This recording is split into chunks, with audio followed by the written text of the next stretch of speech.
Amados irmãos em Cristo, que a graça e a paz do Senhor esteja com todos vocês. Amém? Faz tempo que eu passei lá pela lanchonete e eu conversei com o Amarildo, o presbítero Amarildo, e ele falou que, com um tom assim meio que admirado, ele disse: Júnior, Deus tem falado muito naquela congregação. Júnior, o quanto Deus está falando naquela congregação. Eu não sei se você lembra disso aí. Confirmou que sim? Então, graças a Deus, eu não estou mentindo. E eu disse: tem falado mesmo, meu irmão. Um irmão em Cristo chamado Marcos Passig, eu achei até interessante essa frase dele. Ele disse: quando Deus encontra ouvidos abertos à sua voz, Ele continua falando.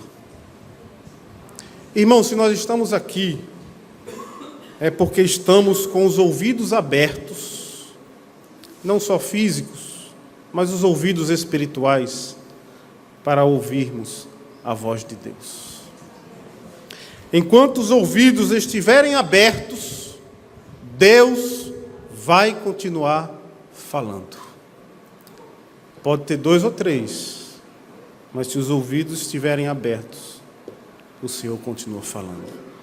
Glória a Deus por isso. Amém.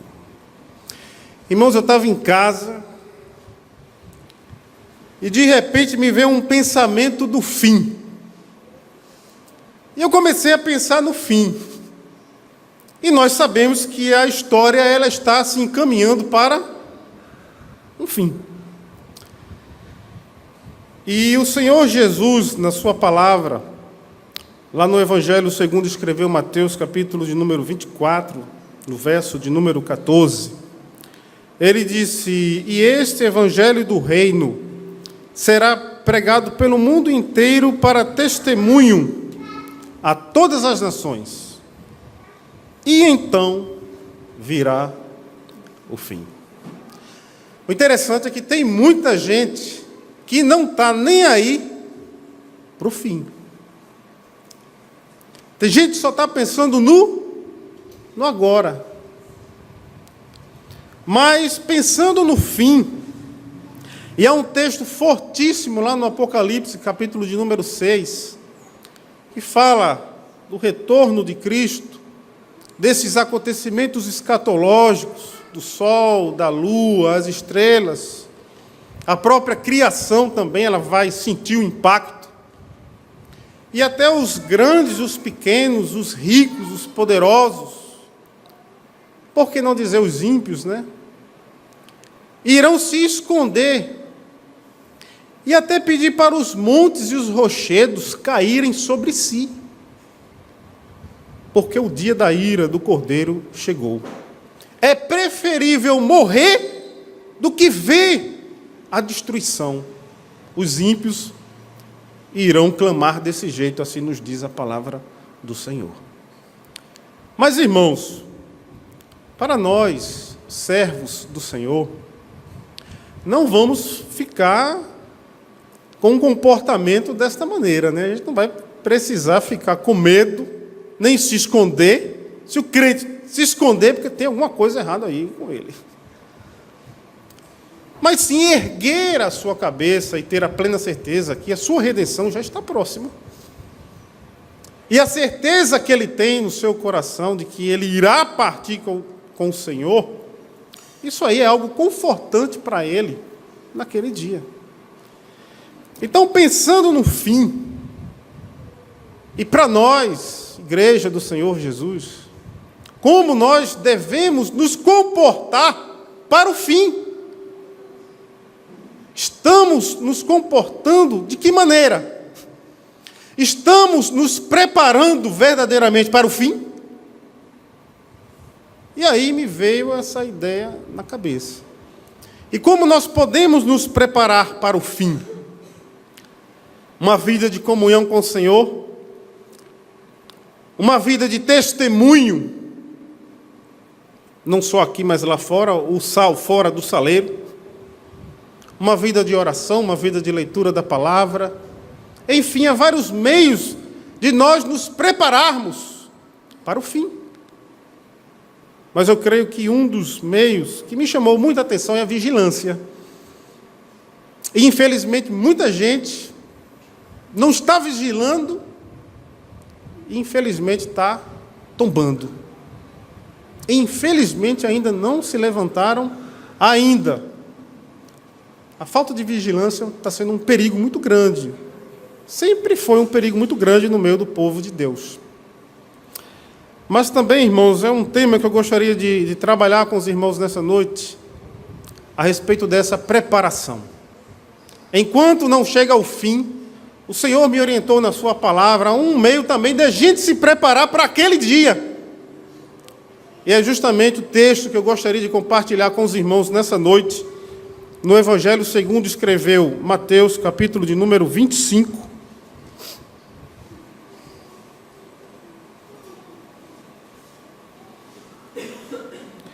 Mesmo assentados como os irmãos estão em reverência à palavra do Deus Todo-Poderoso, Evangelho segundo escreveu Mateus, capítulo de número 25, eu creio que é uma maneira também de nós nos prepararmos para aquele dia, a partir do verso de número 14.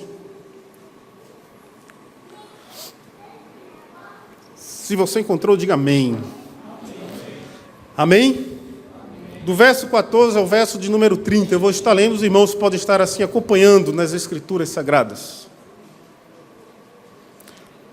A parábola dos talentos. Também é como um homem que, ausentando-se do país, chamou os seus servos e lhes entregou os seus bens. E a um deu 5 talentos, a outro 2, e a outro 1, de acordo com a capacidade de cada um, e saiu em viagem. O que havia recebido 5 talentos foi negociá-los imediatamente e ganhou mais 5. Da mesma forma, o que havia recebido 2, ganhou mais 2. Mas o que havia recebido 1, cavou um buraco na terra e escondeu o dinheiro do seu senhor. Depois de muito tempo, o senhor daqueles servos voltou para acertar contas com eles.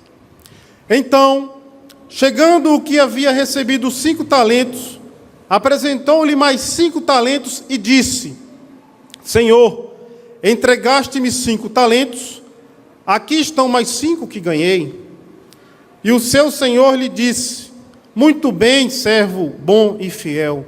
Foste fiel sobre o pouco, sobre o muito te colocarei. Participa da alegria ou do gozo do teu senhor. Chegando também o que havia recebido 2 talentos, disse: Senhor, entregaste-me 2 talentos, aqui estão mais 2 que ganhei. E o seu senhor lhe disse: muito bem, servo bom e fiel. Foste fiel sobre o pouco, sobre o muito te colocarei.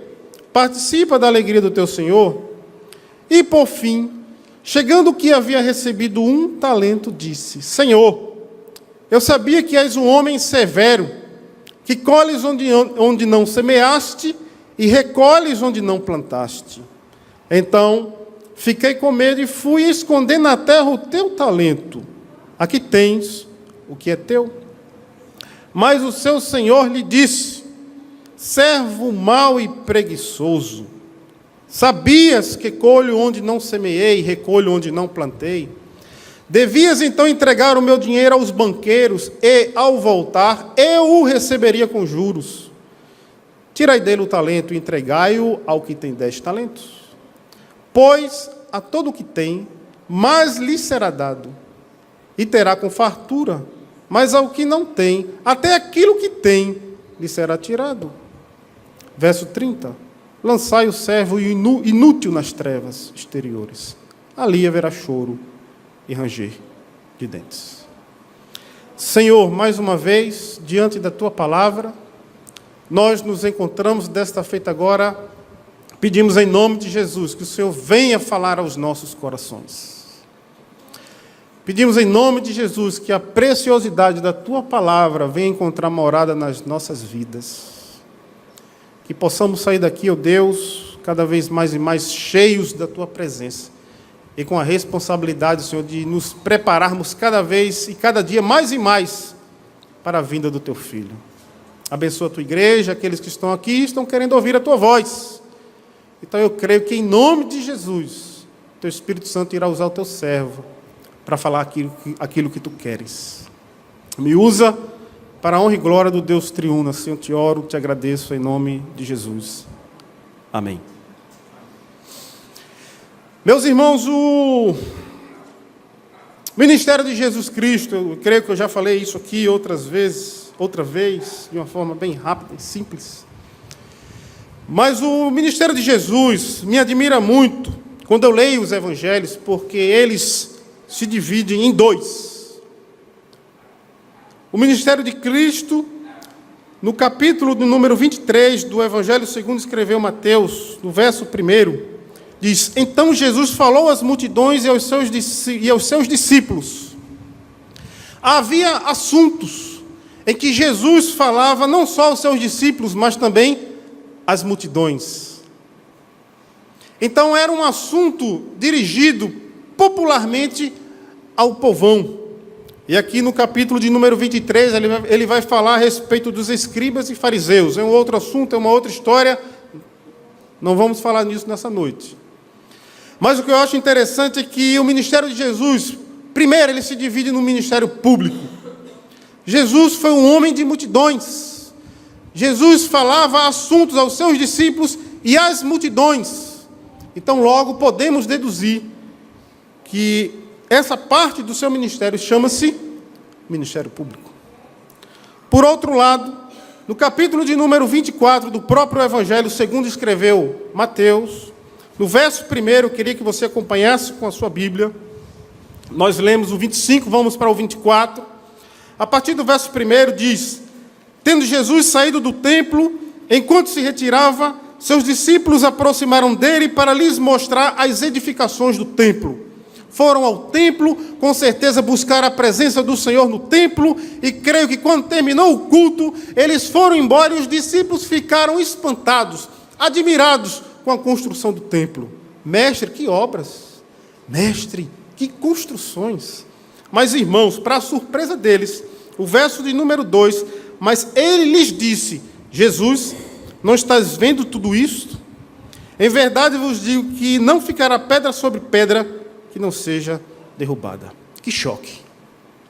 Dizer que o templo iria ser derrubado é muito forte. Mas Cristo falou em verdade. Então, se é em verdade, tinha que acontecer. Porque as palavras do Senhor são verdadeiras. E no verso de número 3, estando ele assentado no Monte das Oliveiras, seus discípulos aproximaram dele em particular. Então, o outro lado do ministério de Jesus é o ministério particular. E o que quer dizer o ministério particular? Então, são assuntos reservados, que Cristo não falava às multidões, mas Cristo falava diretamente aos seus discípulos. O assunto aqui é particular. E, amados irmãos, o texto nos diz, dizendo: Dize-nos quando estas coisas acontecerão, e que sinal haverá da tua vinda e do fim do mundo. Pergunta difícil. 3 assuntos dentro de um só. Quais são os sinais que acontecerão? Quando vai acontecer isso? A destruição do templo. Os sinais da tua vinda e o fim do mundo. Para eles associaram os 3 eventos de uma vez só. A vinda de Cristo, a destruição do templo e também os sinais que estavam antecedendo isso. Mas, irmãos, o capítulo 24 e o capítulo de número 25, Cristo responde a eles essa pergunta. Mas, no ano 70, depois da era cristã, aliás, o imperador Tito invadiu Jerusalém com os romanos e destruíram o templo. Então o templo já se foi. Os sinais da vinda já estão acontecendo. Ele não veio ainda. E o fim do mundo também ainda não chegou. Então, dos 3, um já, o templo. Falta a vinda e falta a consumação dos séculos. Que nós cremos que assim, quando Cristo voltar, irá ser consumido tudo. Não haverá mais segunda chance para ser ninguém. Sabe por quê? Porque a segunda chance já está sendo dada agora. Mas, amados irmãos, essas palavras de Jesus, eu convido você a ler em casa o capítulo 24 e 25, porque foram uma das últimas instruções de Jesus aos seus discípulos. Porque essas palavras foram ditas na terça-feira, 3 dias antes do Cordeiro ser imolado, na sexta-feira santa. Então o teor, o conteúdo do assunto é muito forte. É muito forte. É como se fossem as últimas instruções de Jesus aos seus discípulos. Faltando 3 dias para ele partir da maneira que partiu, ele dá umas instruções fortíssimas aos seus discípulos. Capítulo 24 e 25. Capítulo de número 25. Como eu falei antes, a respeito da vigilância, do verso 1 ao verso de número 13, Cristo ainda aborda um assunto chamado vigilância, e fala que os irmãos conhecem muito bem as parábolas das 10 virgens, as 5 nécias, as 5 prudentes. Todas elas tinham as suas lamparinas e iriam se encontrar com o noivo, mas a palavra do Senhor nos diz que o noivo estava demorando, e elas cochilaram, e de repente à meia-noite ouviu-se um grito, o noivo chegou, e elas despertaram, e as 5 nécias que não tinham consigo o azeite nas vasilhas foram pedir as que tinham, as 5 prudentes. E o texto sagrado nos diz, amados irmãos, que elas disseram: ora, não dá, porque se a gente for dar para vocês, vai faltar para a gente, sabe de uma coisa? Vão comprar. E nessa ausência, quando elas foram comprar, o noivo chegou, e no verso de número 10 nos diz que as que estavam preparadas subiram com ele. E as retardatárias, as nécias, as loucas, chegaram atrasadas e queriam entrar, e a porta se fechou. E o Senhor disse: eu não vos conheço. E Cristo conclui a parábola no verso 13, dizendo: portanto vigiai, pois não sabeis o dia nem a hora. Então, nas suas instruções, uma maneira da gente se preparar para o fim é a vigilância. Devemos estar atentos, irmãos, não só aos sinais da vinda, mas também devemos estar atentos aos perigos que nos cercam. Capítulo 25, verso 14. Uma outra maneira de nós nos prepararmos para aquele dia.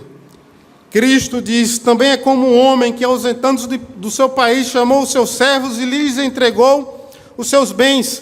A um deu 5 talentos, a outro 2 e a outro 1, de acordo com a capacidade de cada um, e saiu em viagem. Cristo agora conta uma história de um homem que precisava se ausentar do seu país. Ele não foi para uma cidade, ele não foi para um estado, ele foi para um país, para uma outra pátria, um lugar distante. Mas antes de partir, chamou os seus servos, os seus domésticos, os seus empregados, os seus escravos, e lhes entregou os seus bens. Eu faço uma pergunta a você que tem comércio nessa noite. Você tinha coragem de partir, fazer uma viagem distante e entregar os seus bens nas mãos de estranhos? Tinha ou não? É claro que não. Se você precisasse se ausentar da sua casa, você deixaria na sua residência um estranho para tomar conta da sua casa na sua ausência? É claro que não. Mas, amados irmãos, havia uma afinidade do Senhor com esses servos, porque ele partiu e deixou os seus bens. No verso de número 15 vai dizer talentos.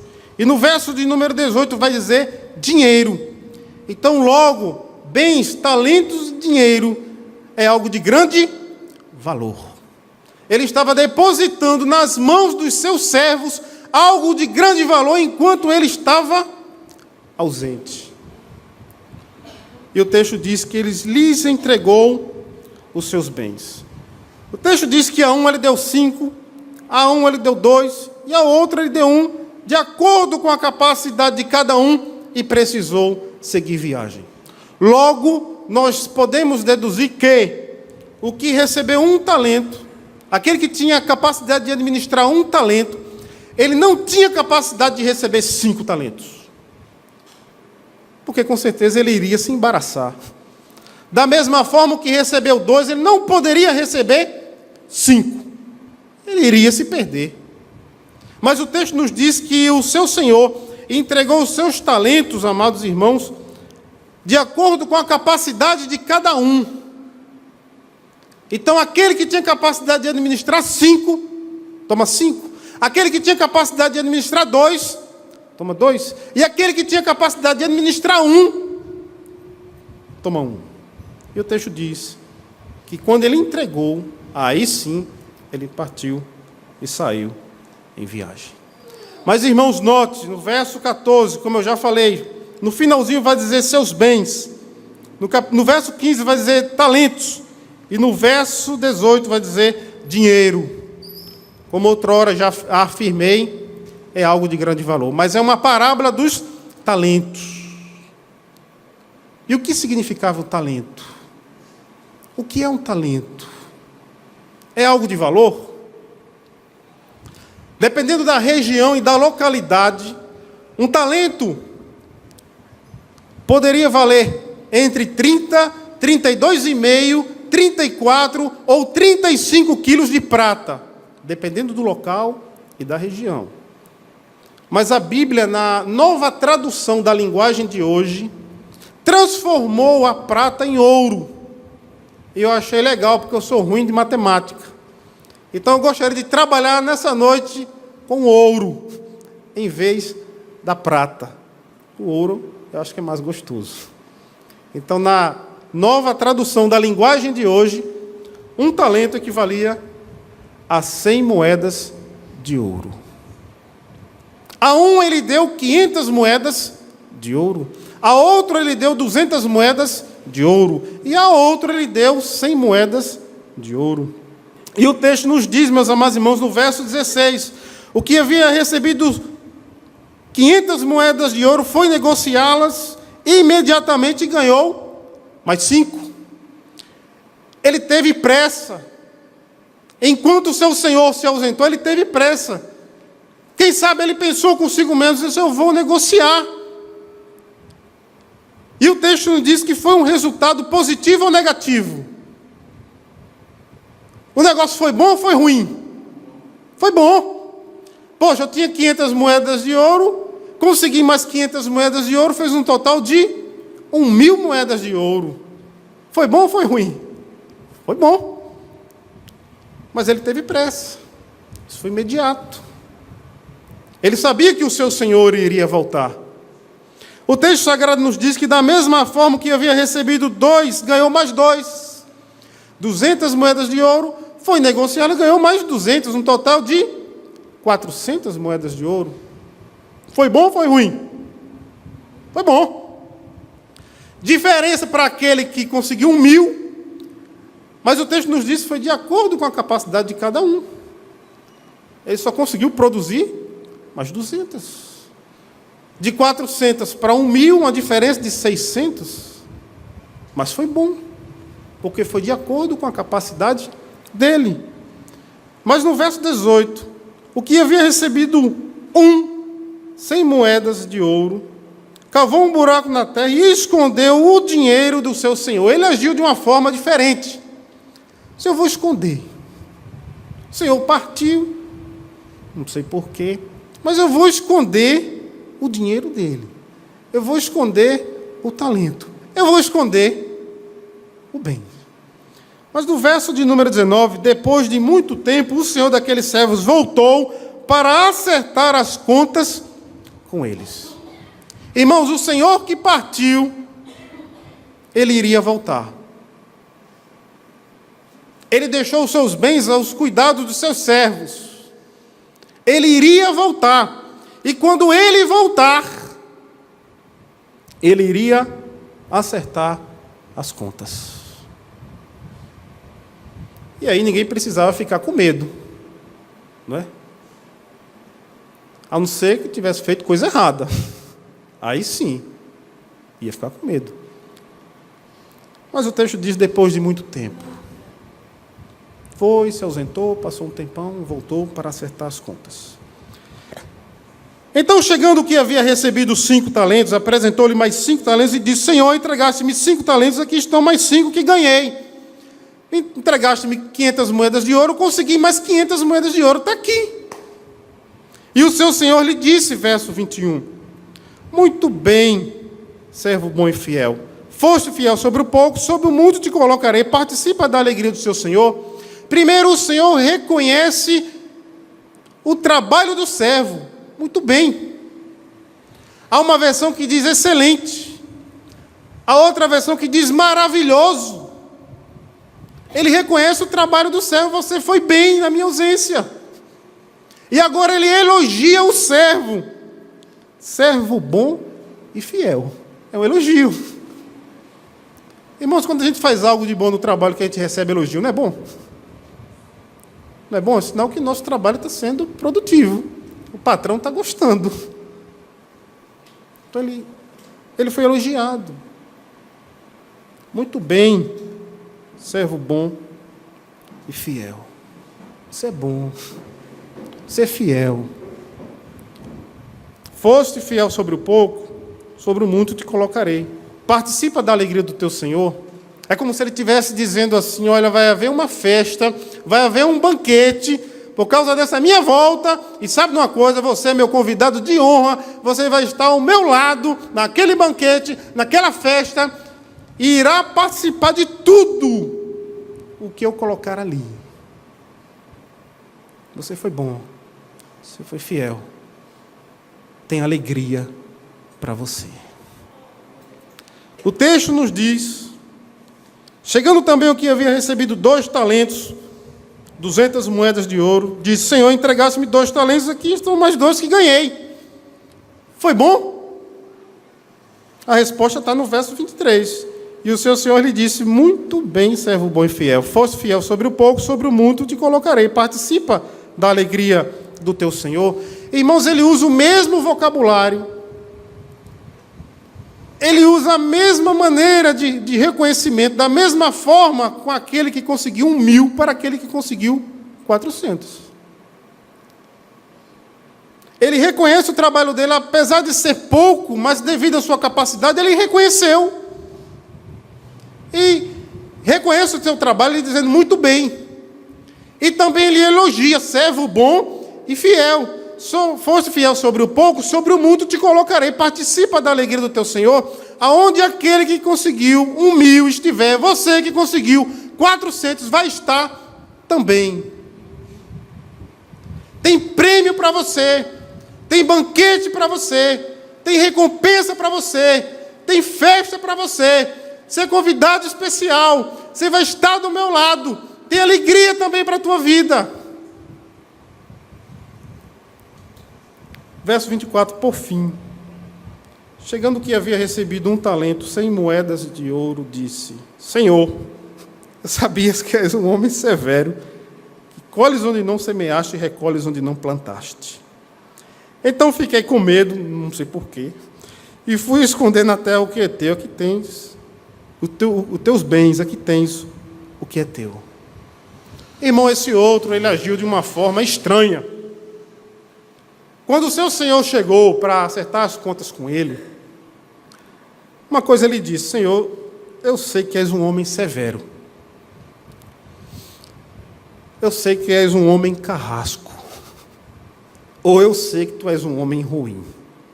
Imagina só, um senhor que partiu, deixou os seus bens, talento, dinheiro, com seus servos. É porque ele conhecia eles muito bem. Deixou para eles tomar conta, administrar.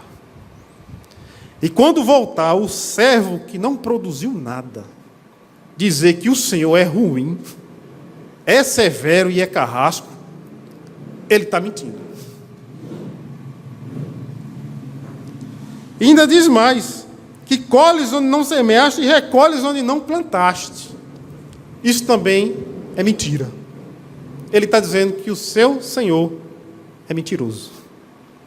Porque a própria palavra do Senhor nos diz, e a vida também nos mostra, que o homem só vai colher aquilo que ele plantou. Você plantar, jogar umas sementinhas de tomate ali na frente, depois de um tempo, não sei quando, vai nascer um pezinho de tomate. Você não vai esperar que nasça uma bananeira, isso não existe. Como também, se você não planta nada, também não vai nascer nada. É a lógica da vida. Isso são nos gestos, nas palavras, nas ações, na maneira de tratar, enfim, tudo. Então, irmãos, ele mente. Ele vai se apresentar diante do seu Senhor mentindo. O Senhor é um carrasco que colhes onde não semeaste e recolhes onde não plantaste. Então, fiquei com medo, não sei porquê, e escondi na terra o teu talento. Aqui tens o que é teu. Senhor, não deu 100, toma, é teu. Irmãos, no verso 26, o seu Senhor lhe disse: servo mau e preguiçoso. O ruim não sou eu, não. O ruim é você. O mal não sou eu, não. O mal é você. E, além do mais, você é um preguiçoso. E agora ele usa, meus amados irmãos, para atacar aquele servo, os argumentos do servo que jogou contra ele. Se sabias onde não semeei, recolho onde não plantei, devias então entregar o meu dinheiro aos banqueiros e ao voltar eu receberia com juros. Então logo nós deduzimos que esse senhor, ele gostaria de ver na sua ausência os seus servos produzindo, lhe dando lucro. Ele não queria ver os seus servos relaxados, de braços cruzados, parados, mas queria os vê-lo trabalhando. E para finalizar, no verso 30, o lugar para onde ele foi diferente. Lançai o servo inútil nas trevas exteriores, ali haverá choro e ranger de dentes. Você vai para um lugar, querido, de tristeza. Você vai para um lugar de sofrimento. E ainda recebeu o título de inútil. Servo inútil. Servo mau. Servo preguiçoso. Irmãos, fechar a palavra do Senhor agora e orar, eu creio que a mensagem estava pelo pedaço. Uma linguagem bem popular. Estava na metade. Mas o texto aqui, ele foi interpretado por mim de uma forma literal. Mas o significado do texto, ele é espiritual. Porque nós estamos lidando com uma parábola. E a parábola são os mistérios do reino de Deus sendo desvendado a nós por intermédio das histórias de Jesus. Essa parábola aqui é algo espiritual. Contém mistérios do reino de Deus, por intermédio das histórias de Jesus, do seu dia a dia, sendo graciosamente revelado a nós. O sentido espiritual para a nossa aplicação e conclusão da mensagem. Há alguns personagens. O texto nos diz, também é como um homem. Que homem é esse? A quem Jesus estava se referindo a esse homem? Que iria se ausentar para um país distante. Ele estava falando dele mesmo. O homem era ele mesmo. O país distante, meus amados irmãos, é a pátria celeste a qual ele foi. E nos diz a palavra do Senhor que ele já foi para lá preparar lugar para os seus. O país distante é a pátria celeste. Mas o texto diz, amados irmãos, que ele chama os seus servos. Quem são os servos? Somos nós. Veja que ele não chama os de fora, ele chama os seus servos. Pessoas íntimas, do seu conhecimento. E ainda diz mais que ele lhes entregou os seus bens, o talento ou os dinheiros. Mas como é a parábola dos talentos, qual é o significado dos talentos? Na esfera espiritual, o que quer dizer talentos? Alguns dizem que o talento pode estar se referindo ao Evangelho. Porque um dia nós recebemos do Senhor o Evangelho. E devemos sim proclamar o Evangelho enquanto ele não vem. Mas outros dizem que talentos tem a ver com dons. E o que é um dom? Eu não sei a pronúncia do grego. Eu sei a escrita, que é charisma, tá? A pronúncia eu não sei. O que quer dizer presente? Então, quando o Senhor partiu, Ele nos deu presente. Dons. Que os dons, eles devem ser usados, primeiramente, para a glória de Deus. E segundo, os dons devem ser usados para a edificação do corpo de Cristo. Então, os dons sendo usados dessa maneira, primeiramente, para glorificar a Deus, ao Deus triuno, e segundo, para a edificação da igreja, com certeza esse dom, ou esses dons, eles estão sendo usados de uma maneira correta e exata. E irá ter resultado. Mas o texto nos diz, amados irmãos, que um recebeu 5, 2 e 1. Há vários dons. Há alguns que recebem só um. Outros recebem mais de um. Outros recebem mais de 2 ou 3. Mas recebe de acordo com a capacidade de cada um. Porque o seu Senhor conhece a cada um a quem Ele dá os dons. Ou o Evangelho para proclamar de uma maneira tão simples e clara. Uns com um bom vocabulário rico e bonito, outros já de uma forma tímida, mais tranquila, mas também está trabalhando da mesma forma. É a maneira dele. Não podemos exigir mais de uns e de outros, não. Cada um tem o seu limite, cada um tem a sua capacidade, cada um tem a sua maneira de trabalhar. Mas o texto diz no verso 19 que depois de muito tempo o Senhor daqueles servos voltou para acertar as contas com eles. O texto diz muito tempo. Para os seus trabalhadores poderia ser muito tempo. E, amados irmãos, Cristo se foi já faz muito tempo. Já tem mais de 2000 anos que nós ouvimos a história, Ele vai voltar, Ele está voltando, te prepara. E muitos até não acreditam. E outros até já se cansaram. E outros até estão brincando. Eu vou dar um pulo ali, daqui a pouco eu volto, porque ainda dá tempo. Mas o texto diz que quando Ele voltou, não foi para dar segunda chance a seu ninguém. O texto diz que quando Ele voltou, já foi para acertar as contas. O texto diz, irmãos, que haverá o dia do acerto de contas, em que nós, todos nós, os seus servos, os pequenos, os grandes, iremos dar conta da nossa vida ao Senhor. Iremos dar conta daquilo que recebemos do Senhor. E o texto diz, amados irmãos, que naquele dia, uns irão chegar diante do Senhor e dizer: olha, Senhor, me deste 5, consegui mais 5. Eu trabalhei. Claro, não se gloriando dessa maneira. Mas o Senhor irá reconhecer o trabalho daquele ou daqueles que produziram. E sabe o que irá ouvir do Senhor? Muito bem, servo bom e fiel. Foste fiel sobre o pouco, sobre o muito te colocarei. Participa da alegria do teu Senhor.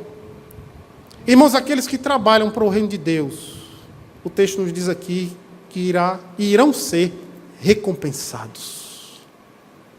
Irá haver recompensa para quem trabalha para o Senhor. O texto nos diz também que aquele que recebeu 2, se apresentou e disse: tem mais 2, Senhor. Não foi 1.000, mas foi 400. Não foi tanto, mas consegui. Irá ouvir da mesma forma do seu Senhor: muito bem, servo bom e fiel. Foste fiel sobre o pouco, sobre o muito te colocarei. Participa da alegria do teu Senhor.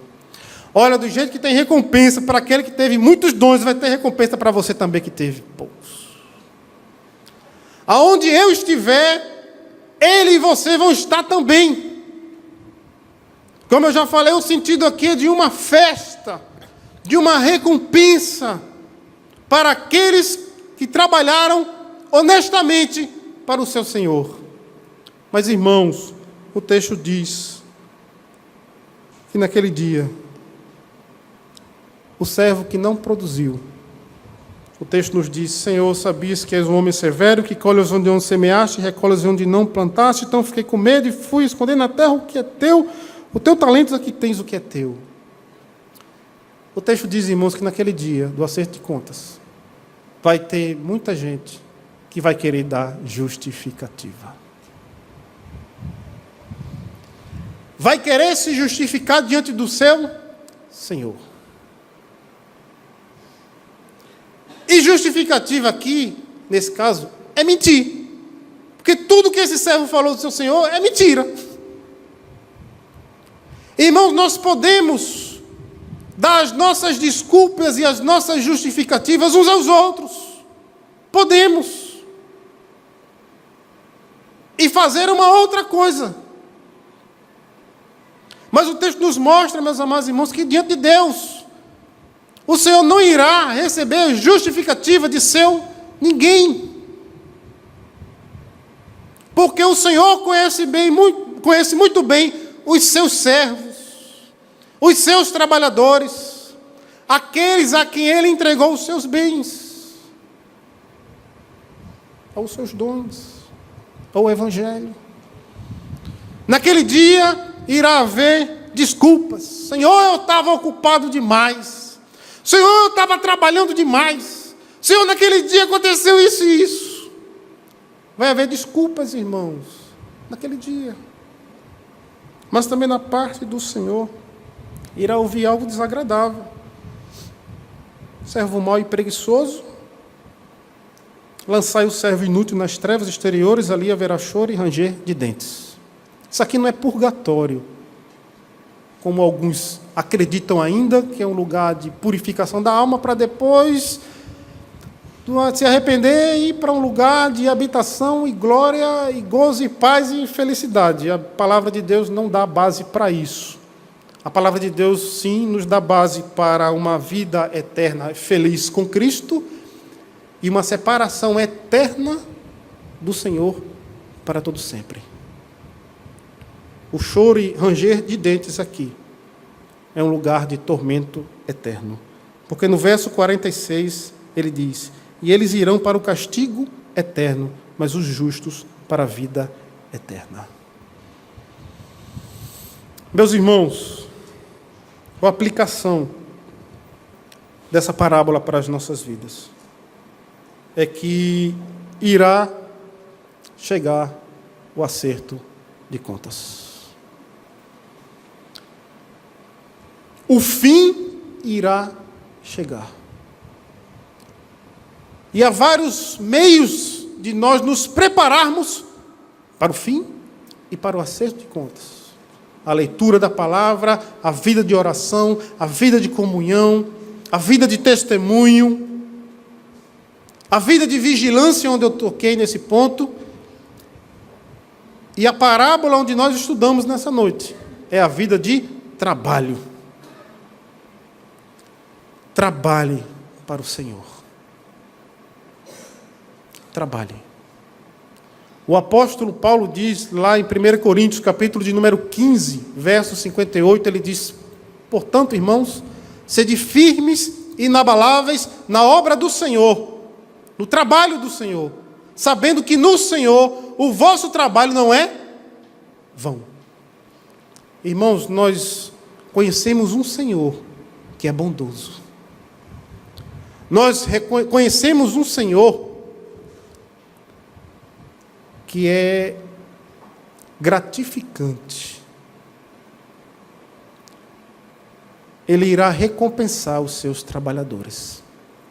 Pode ser que não seja aqui, nessa terra, mas sim a recompensa nos céus para os seus trabalhadores. A parábola nos diz, amados irmãos, também, que haverá desculpas naquele dia. Muitas desculpas. Mas o Senhor não vai engolir desculpas de seu ninguém. As parábolas do reino. As histórias que Jesus contava do seu dia a dia, do seu convívio, tirando ali objetos, personagens, para transformá-las em mensagens espirituais de salvação do reino de Deus. O meu desejo, irmãos, primeiramente naquele dia é ver todo mundo. E o meu desejo também é que o Senhor não diga só para mim, mas diga para você também: muito bem, servo bom e fiel. Foste fiel sobre o pouco, sobre o muito te colocarei. Participa da alegria do teu Senhor.